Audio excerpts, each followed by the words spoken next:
Dans un monde où les hommes rusés dominent et où les insensés obéissent, le vrai danger ne réside pas dans la faiblesse, mais dans l'ignorance inconsciente. Aujourd'hui, nous levons le voile sur les 6 signes indiscutables d'un homme stupide. Pourquoi? Parce que la stupidité n'est pas inoffensive. Elle fait tomber des royaumes, provoque la chute des empires et détruit des vies. Si vous ne savez pas repérer ces traits chez les autres et en vous-même, vous serez manipulé, battu, puis oublié. Comme l'avait averti Machiavel, un prince entouré de sots finira toujours par devenir l'un d'eux. Dans chaque salle de pouvoir, chaque réunion, chaque échange discret entre hommes, se cache une erreur fatale, croire que la gentillesse protège. L'homme stupide porte sa bonté comme une armure, persuadé qu'elle le préservera de la trahison, de la cruauté, des griffes acérées de l'ambition. Il pense que s'il fait preuve de bienveillance, le monde lui rendra l'appareil. Que s'il respecte les autres, on le respectera aussi. Que s'il baisse les armes, les autres feront de même. Mais ce n'est pas ainsi que se joue le jeu du pouvoir. L'homme naïf pense que sa sensibilité fait de lui un être noble. En réalité, elle fait de lui une proie évidente. Observez son comportement en public. Il s'excuse pour des fautes qu'il n'a pas commises, endure des insultes déguisées en civilité, accepte des conditions qui dévaluent sa dignité et rit nerveusement lorsque ses limites sont franchies. Il appelle cela de la compassion. Les puissants appellent cela de la faiblesse. Il ignore que, pour les rusés, une gentillesse non calculée n'est rien d'autre qu'une faille ouverte. Un homme sage peut être bon, mais seulement quand cela sert une stratégie. Il peut faire preuve de générosité, oui, mais jamais jusqu'à se vider de lui-même. L'homme stupide donne sans limite, pardonne sans discernement et fait confiance sans prudence. Il est convaincu que son bon cœur suffira à changer le monde. En vérité, cela ne fait que faciliter l'exploitation dont il devient la cible.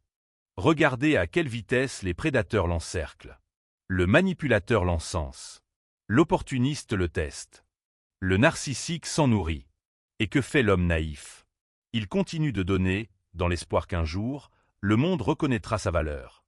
Mais le pouvoir ne se gagne pas par pitié. Il se conquiert par la présence, la précision et la force elle-même. C'est lui qui propose son aide à ceux qui ne l'ont jamais sollicité. Celui qui dit oui alors qu'il voudrait dire non. Celui qui est toujours disponible, toujours docile, toujours avide d'être accepté. On lui a appris que la bonté assurait la sécurité. Mais personne ne lui a révélé la vérité. Le monde ne récompense pas les bons, il les exploite. Plus il se plie, plus les autres le poussent. Plus il donne, moins on le respecte. Et plus il cherche à être apprécié, plus il devient invisible aux yeux des puissants. Il n'a ni tranchant, ni limite à ne pas franchir, ni l'étincelle dans le regard. Ainsi, lorsque les loups approchent, le deuxième signe apparaît, il parle plus qu'il ne réfléchit. L'homme stupide ne peut garder le silence. Il parle comme si le silence était une faiblesse, et non une force. Les mots jaillissent de lui non par nécessité, mais parce qu'il redoute le vide du silence, le moment où il ne sera pas entendu. Il parle pour être accepté, pour attirer l'attention, pour obtenir l'approbation. Mais ce faisant, il devient un bouffon parmi les loups bruyants, à découvert, prévisible. Observez-le parmi des inconnus. En quelques minutes, il livre tout. Ses croyances, ses failles, ses objectifs, ses peurs. Il parlera de ses projets, de ses frustrations, voire de ses secrets pensant que l'authenticité est noble. Mais livré à de mauvaises oreilles, cette franchise devient un suicide. L'homme qui ne maîtrise pas sa parole ne contrôle pas son destin. Tandis que l'homme avisé scrute la pièce, l'insensé la remplit de bruit. Pendant que les rusés observent en silence, notant chaque détail, l'homme stupide devient le spectacle. Son besoin de plaire devient sa ruine. Il pense que révéler son esprit lui attirera l'admiration. En réalité, chaque mot devient une arme dans les mains d'autrui. Il ignore que le pouvoir agit dans le silence. Que l'homme le plus redoutable n'est que rarement le plus bavard. Que ceux qui parlent le moins voient souvent le plus. L'homme naïf révèle sa position comme un général criant ses ordres avant la bataille. Ses opinions précipitées froissent les puissants. Ses émotions exposées deviennent vulnérabilité. Ses ambitions proclamées éveillent des adversaires qui dormaient encore. Il se vante de triomphes encore incertains. Il se plaint de problèmes qu'il devrait résoudre. Il jure fidélité à ceux qui le testent. Il étale sa douleur, son envie, ses regrets croyant que la vulnérabilité est une force, alors qu'elle est une carte routière pour ceux qui veulent le détruire. Plus il parle, moins il inspire la crainte. Plus il se dévoile, plus il devient manipulable. Et chaque mot affaiblit un peu plus son image, sa dignité, son autorité. Il pense tisser des liens, mais en réalité troisième signe accorde sa confiance sans épreuve. La confiance, entre les mains d'un homme sage, est une harmone levier stratégique accordée après avoir testé l'autre dans le feu, le temps et les conflits. Pour l'homme stupide, la confiance est automatique. Il l'accorde sans filtre, sans prudence. Il voit le bien partout, parce que cela flatte son besoin d'être moral. Et ce faisant, il se livre de lui-même à ceux qui affûtent leur lame derrière des sourires bienveillants. L'homme stupide est persuadé que les bonnes intentions sont universelles, que les paroles reflètent la sincérité des cœurs. Il écoute les excuses au lieu d'observer les habitudes. Il pardonne sans comprendre. Il jure fidélité à ceux dont il n'a même pas remis en question les masques. Il ne teste pas les caractères. Il ne provoque pas pour révéler la véritable nature. Il ne scrute pas les réactions sous pression. Non, il fait confiance parce que cela lui procure un sentiment de noblesse. Regardez comme il devient vite un pion. Il partage un secret à un nouvel ami. Il prête de l'argent à celui qui sourit avec habileté. Il s'associe à ceux qui le flattent. Il se confie à des personnes qui n'ont jamais mérité un tel privilège. Et quand vient la trahison, quand la tromperie se manifeste, quand les mensonges deviennent impossibles à ignorer, il parle de malchance. Mais ce n'était pas le destin qui l'a trahi. C'était son propre manque de discernement. Il confond la gentillesse avec la vertu. Il prend le charisme pour de l'honnêteté.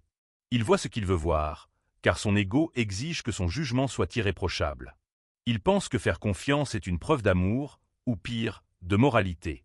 Pourtant, dans le monde réel, la confiance est un contrat. Elle doit être gagnée, payée en constance, en patience, en épreuve. Sinon, ce n'est pas de la confiance. C'est de la cécité vêtue d'un halo.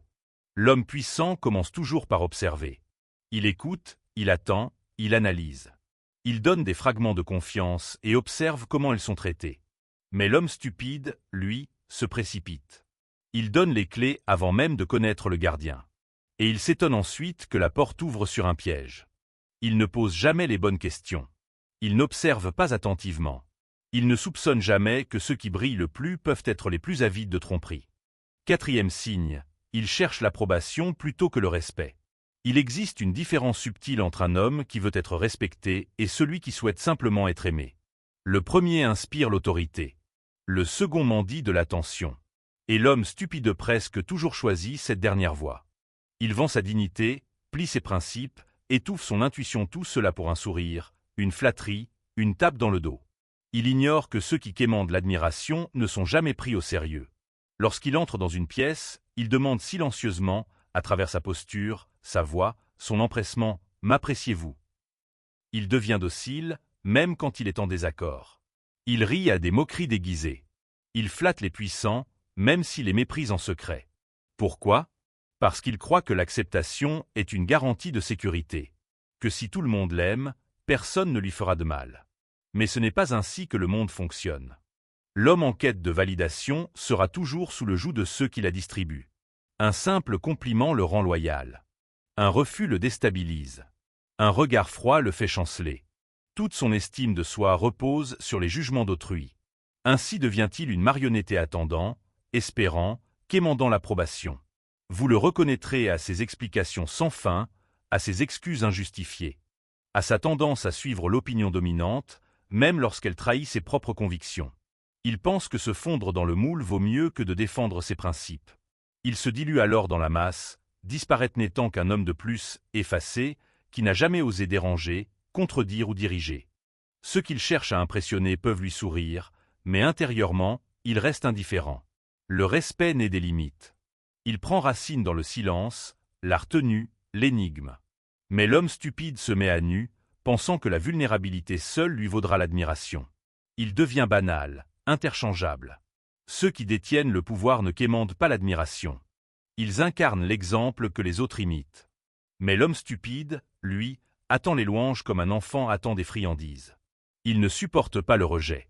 Il ne tolère pas l'éloignement.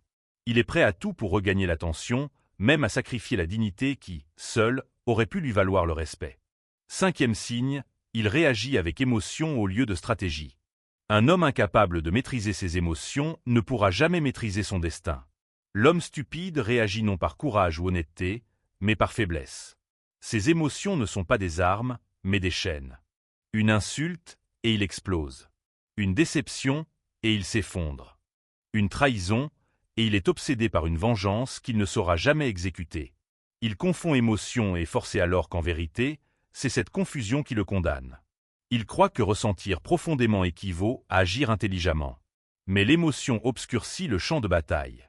Elle trouble le jugement. Elle murmure dans l'instant brûlant. Et l'homme stupide, mené par ses impulsions, devient le pion le plus prévisible du jeu. Il s'emporte dès qu'on le provoque. Il panique quand tout vacille. Il crie victoire trop tôt, pleure trop fort ses défaites, et dévoile ses cartes avant même que le jeu ne commence. Observez-le lorsqu'on l'insulte. Plutôt que de garder un silence tranchant et de scruter les faiblesses, il hausse la voix. Il menace. Il se défend comme si son honneur était sa seule richesse. Observez-le en échec. Au lieu de se reconstruire en silence, il se plaint. Il cherche la pitié. Il raconte à qui veut l'entendre à quel point le monde a été cruel. Sans comprendre qu'à chaque lamentation, il confirme ce que les forts pressentaient déjà, qu'il n'a pas été forgé pour résister. L'homme avisé comprend très tôt l'importance de la retenue, de la réflexion, de la patience. Il ne bouge que lorsqu'il saisit pleinement le terrain devant lui. À l'inverse, l'homme insensé agit au gré de ses émotions. S'il est en colère, il frappe sans discernement. S'il a peur, il se replie sans raison. Et lorsqu'il est trop enthousiaste, il dévoile ses intentions à ceux-là même qui sauront les retourner contre lui. Les émotions doivent être ressenties, certes, mais exprimées avec intention. Il laisse son visage trahir sa pensée. Il ne sait pas dissimuler la colère. Il ne peut cacher la jalousie. Il est incapable de contenir la déception. Ses adversaires n'ont nul besoin de deviner ce qu'il ressent, tout est visible dans ses gestes, ses mimiques, ses paroles.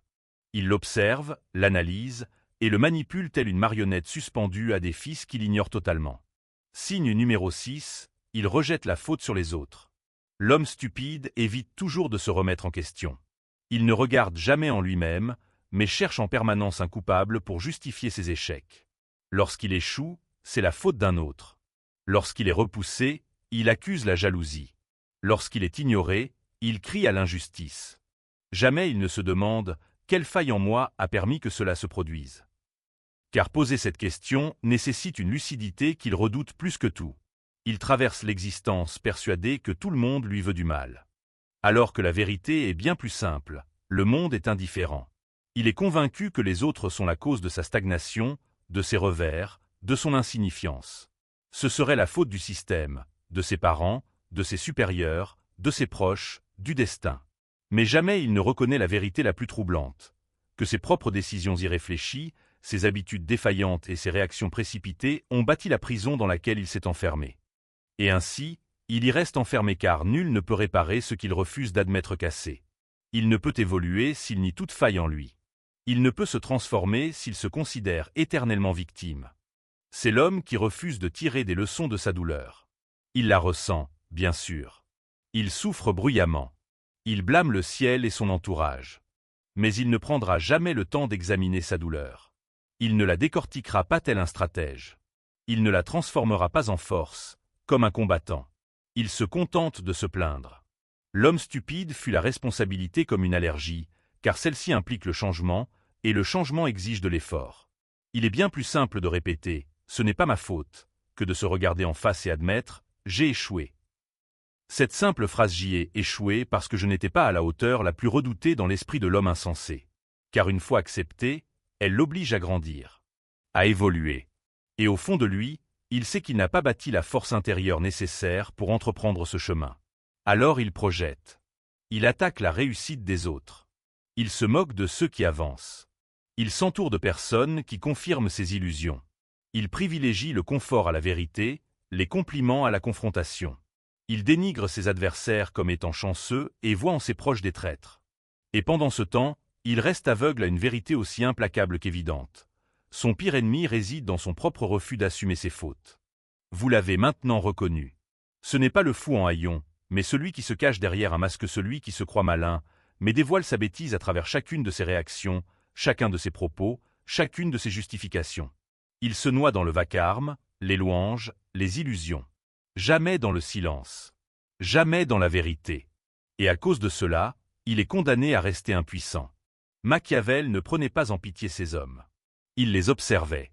Il les voyait se saboter peu à peu non pas par un échec spectaculaire, mais par 1000 petites trahisons envers leur propre potentiel. Le refus d'apprendre.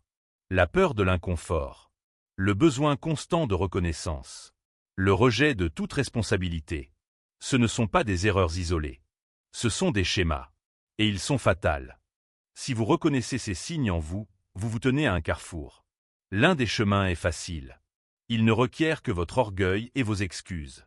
L'autre est rude. Il impose la maîtrise de soi, une honnêteté impitoyable et le courage de se transformer.